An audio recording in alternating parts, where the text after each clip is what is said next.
The pillar of John 14:27, from the 5th of the 6th month of 1446. Just beyond 23 is the shift of a season, cemented in place by deeds and inner reason. I am not fulfilled by empty words of peace. Actions direct to an otherworldly prosperity.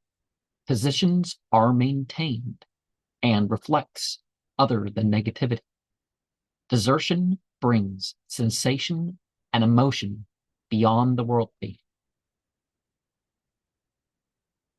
Air hun hun ath ihmi amin air hun hun tun emhun didomi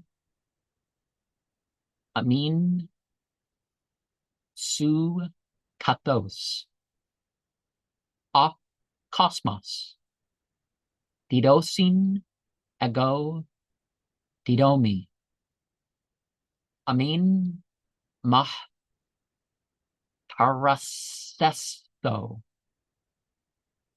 amon ha cardia mahde daliato. And I think there are some different versions of that verse. There are some variations with a lot of the verses. And some verses don't actually exist in some versions of the gospel and other biblical texts.